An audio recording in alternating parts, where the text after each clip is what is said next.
Expiry थी, आज Nifty की एक्सपायरी है, देखना होगा आज के स्तर कौन से इंपॉर्टेंट होंगे। लेकिन उसके पहले एक बार एफआईआईज और डीआईज के आंकड़े आपके सामने एक एक करके रखते हैं। कैश मार्केट में कल बिकवाली हुई है विदेशी निवेशकों की तरफ से। एफआईआईज ने 1721 करोड़ की बिकवाली की है, लेकिन उसके सामने डीआईआईज ने 2080 करोड़ की खरीदारी कल डीआईआईज करके गए हैं। तो एक बैलेंस्ड ही आंकड़ा यहाँ पर निकल कर आया। लेकिन इंडेक्स फ्यूचर और इंडेक्स ऑप्शन में देखेंगे तो यहाँ पर भी बिकवाली का ही आंकड़ा है। इंडेक्स फ्यूचर में 640 करोड़ की बिकवाली दिखाई दे रही है और इंडेक्स ऑप्शन में बात करेंगे तो 68,000 करोड़ के आसपास की बिकवाली इस वक्त देखने को मिल रही है। तो यहाँ से भी अगर संकेत देखेंगे तो हल्के मिले जुले देखने को मिल रहे हैं एफआईआईज और डीआईआईज के भी। लेकिन आज क्योंकि एक्सपायरी भी है तो उस लिहाज से कौन से लेवल्स इंपॉर्टेंट होंगे ये हम समझ लेते हैं। कुछ ही देर में हमारे साथ डिम्पी कालरा भी जुड़ेंगे जिनसे हम समझेंगे कि निफ्टी और बैंक निफ्टी में डेटा क्या कह रहे हैं। लेकिन कल के बाजार को देखें तो आखिरी कुछ घंटों में काफ़ी अच्छी रिकवरी यहाँ पर देखने को मिली थी और रिलायंस से काफ़ी अच्छा सपोर्ट आया था। वायदा बाजार में सबसे अच्छा कारोबार करने, सबसे ज़्यादा एक्शन में रहने वाला स्टॉक कल के दिन रिलायंस था।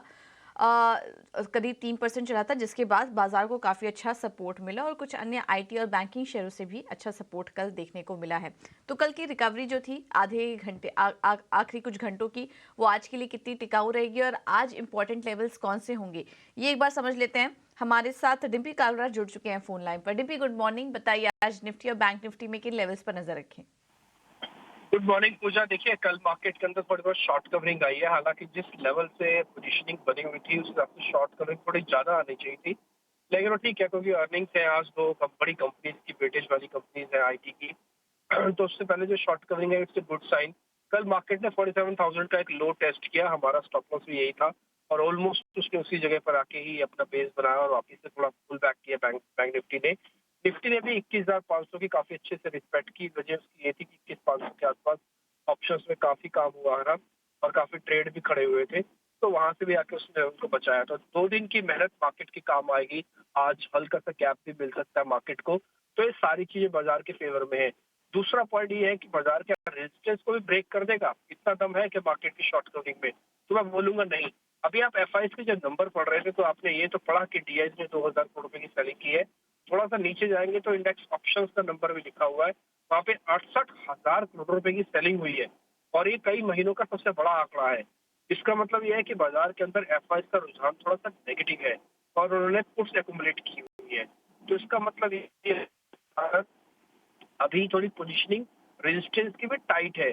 ऐसा नहीं कि बाजार को सपोर्ट मिल गया तो बाजार रेजिस्टेंस भी ब्रेक कर देगा, वो अभी थोड़ा मुश्किल है और अगर कर भी रहा है तो फॉल्स होगा। तो ये थोड़ा सा पॉइंट टू बी नोटेड है। दूसरा, आपको इसकी रेंज के बीच के चर्निंग में काम करना है। रेंज क्या है मैं वो आपके सामने रखता हूँ। 21,400 से 21,300 एक स्ट्रॉन्ग रेंज है, ये आपका सपोर्ट एरिया होगा और बाय एरिया भी होगा। रेजिस्टेंस क्या है 21,800 से लेकर 22,000 का है। इसी 400 पॉइंट के बीच में निफ्टी ट्रेड करेगा, आज के दिन भी कर लेगा। दूसरा आपके बैंक निफ्टी के सपोर्ट और रेजिस्टेंस पे 47,000 उसका एक नया बेस बन चुका है। हालांकि कभी भी डिप आ सकता है क्योंकि विक्स थोड़ा बड़ा हुआ है, इसलिए 46,800 का बेस आप मान के चले तो 47,000 46,800 के बेस का फायदा उठाते हुए आप यहाँ पे पोजीशंस को प्लस भी कर सकते हैं। हमने कल भी आपके सामने बात रखी थी, अगर कल आपने निफ्टी को प्लस किया इसी बेस पे तो आपको 200-250 पॉइंट का तो इंट्राडे गेन आया होगा। और ऊपर जाते समय मार्केट ऐसा नहीं कि बहुत स्पीड से ऊपर आएगा, 47,800 के आसपास फिर से रेजिस्टेंस मार्केट के अंदर आ जाएगा। आज भी 13 शेयर एफ एंड बैन में है, तो ये मार्केट की एंजाइटी को भी बता रहा है। 2 दिन के साइडवेज मोमेंटम के बाद या शेकिंग के बाद थोड़ी शॉर्ट कवरिंग हुई है। लग रहा है कि शॉर्ट कवरिंग आज भी थोड़ी कंटिन्यू हो सकती है, but short covering short lived होती है, ये बहुत दिनों तक आपको हेल्प नहीं कर पाएगी। तो इसलिए ऑप्शन ट्रेडर्स को इंट्राडे काम करना चाहिए। इंट्राडे स्विंग्स काफी बढ़िया आ रहे हैं और आज क्योंकि निफ्टी की वीकली एक्सपायरी, तो आज निफ्टी के ऑप्शंस को चेक करना। जैसे कल आपने बैंक निफ्टी को अगर ऑप्शंस को चेक किया तो दिन भर में कॉल्स वालों को काफी अच्छा पैसा बना कि दिन भर में सबसे पहले हरे निशान में भी आ गई, तो लास्ट में डेज हाई पे उसने क्लोज भी किया है। तो सेम विद आज इंडेक्स ऑप्शंस में आप काम करना चाहिए, बट इंट्राडे कीजिएगा। ठीक है, तो इंट्राडे पोजीशन लेके चलिए। ऑप्शन ट्रेडर्स वीकली एक्सपायरी भी है, उस लिहाज से अहम लेवल्स भी हमने आपके सामने रखे एक एक करके। डिम्पी, बहुत बहुत धन्यवाद आपका ये पूरा एनालिसिस हमारे लिए करने के लिए। तो ये तो थी बाजार पे अहम लेवल्स। हमारे साथ मार्केट एक्सपर्ट भी जुड़ चुके हैं। हमारे साथ केआर चौकसी सिक्योरिटीज के हेमंत कपाड़िया इस वक्त मौजूद है फोन लाइन पर। Hemant, thank you so much समय देने के लिए थी ना स्वदेश को। मार्केट पर आपका क्विक व्यू और किन शेयरों पे आज ट्रेड करें? Good morning Puja, thank you for having me. Puja, अगर आप देखेंगे तो 11 ट्रेडिंग सेशंस हो चुके हैं। रेंज है 21,500 21,800। 21,800 पार करने की कोशिश की है, निफ्टी नाकाम रहा है। और अगर आप 21,500 की बात करें तो कल ही 21,500 इंट्राडे ब्रेक करके रिकवर होकर उसके ऊपर बंदा आया है। तो मतलब 11 ट्रेडिंग सेशन से ये रेंज है। अभी अगर उसको घटना है तो 21,500 के नीचे बंद आना है, और अगर चलना है तो 21,800 के ऊपर बंद आना है। तो 11 ट्रेडिंग सेशन के बाद जब तक ब्रेकआउट नहीं होता, निफ्टी यही रहेगा। स्टॉक स्पेसिफिक जरूर रहेगा, लेकिन डाउनवर्ड बायस थोड़ा कम हो चुका है क्योंकि रिलायंस ने ब्रेकआउट दिया है, और वेटेज वाइज सेंटिमेंट वाइज काफी इंपॉर्टेंट रहता है रिलायंस। तो डाउनसाइड तो थोड़ी कैप हो चुकी है, लेकिन 21,800 के ऊपर बंद नहीं आता तब तक थोड़ा इनडिसिसिव रहेगा, ट्रेंडिंग मार्केट नहीं है। और इंडिविजुअल स्टॉक्स की बात करें तो मेरी गिनती के हिसाब से जुबिलेंट फूडवर्क ओवरसोल्ड है। इंट्राडे चार्ट पर अगर आप देखेंगे तो इंडिकेटर्स 1 आवर में बाय आ चुके हैं, थोड़ा हल्का सा पॉजिटिव डाइवर्जेंस भी है। तो एक रिकवरी, एक बाउंस की उम्मीद है। 522 के आसपास की एंट्री जुबिलेंट फूडवर्क, 518 का स्टॉप लॉस, 530 का टारगेट, रिस्क रिवॉर्ड रेशियो 1:2। दूसरा स्टॉक जहां पे इंट्राडे रहेगा, ये भी बाय कॉल, और वो है जेएसडब्ल्यू स्टील। जेएसडब्ल्यू स्टील ने कल 55 डे एक्सपोनेंशियल मूविंग एवरेज पे सपोर्ट लिया, टेक्निकली अपवर्ड की रिवर्सल दिया है, और एक रिकवरी की उम्मीद है। 9 ट्रेडिंग सेशन से 1 वे गिरावट है। Once again positive divergence, cross over by mechanical indicators. तो ये सब इंडिकेट कर रहे हैं कि एक इंट्राडे स्टॉक चलने के मूड में है।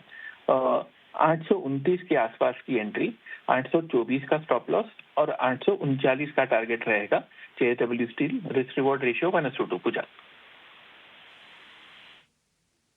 ओके, थैंक यू हेमंत आपका ये रणनीति सुझाने के लिए। तो जेएसडब्ल्यू स्टील 839 का होगा टारगेट। जुबिलेंट फूड में भी 530 के टारगेट के लिए आप तेजी करके चल सकते हैं। दोनों ही बाय कॉल्स हेमंत की तरफ से। यहाँ पर ट्रेड के मौके दिखाई दे रहे हैं। प्रभुदास लीलाधर ने LTTS L&T technology and services में तेजी करने की सलाह दी है। 5540 के लक्ष्य के लिए स्टॉप लॉस होगा 5200 का, और राइट्स में भी तेजी करने की सलाह की तरफ से 550 के टारगेट के लिए स्टॉप लॉस होगा 505 का। शेयर खान की तरफ से जो कॉल्स हमें मिल रही है उसमें पहला है जेएसडब्ल्यू स्टील, तेजी करके चलिए 845 के लक्ष्य के लिए स्टॉप लॉस है 819 का, और इंडसइंड बैंक में भी तेजी करने की सलाह है 1655 के टारगेट, स्टॉप लॉस 1625 का ये देख रहे हैं। इसके अलावा लीड रिसर्च, यहाँ पर रिलायंस इन्हें पसंद आ रहा है तेजी करने के लिए। आज 2700 के लक्ष्य के लिए आप तेजी करके चलिए, और आईआरसीटीसी भी 970 के टारगेट्स यहाँ पर देखने को मिल सकते हैं। स्टॉप लॉस होगा 920 का आईआरसीटीसी पर। आखिर में बात करते हैं चॉइस इक्विटी की। एनएलसी इंडिया में तेजी करने की सलाह ये दे रहे हैं। टारगेट देख रहे हैं 254 का, स्टॉप लॉस 219, और आईआरएफसी में भी तेजी करने की सलाह 110 के टारगेट के लिए, स्टॉप लॉस है 98 का। तो ये कुछ स्टॉक्स हैं जहां पर कि आज तेजी करने की राय है। मिड कैप स्टॉक्स और रेलवे स्टॉक्स में काफी ज्यादा फोकस है, तो इस पर आप नजर रखिए। सभी स्टॉक्स में तेजी करने की राय आज हमारे एक्सपर्ट्स की तरफ से।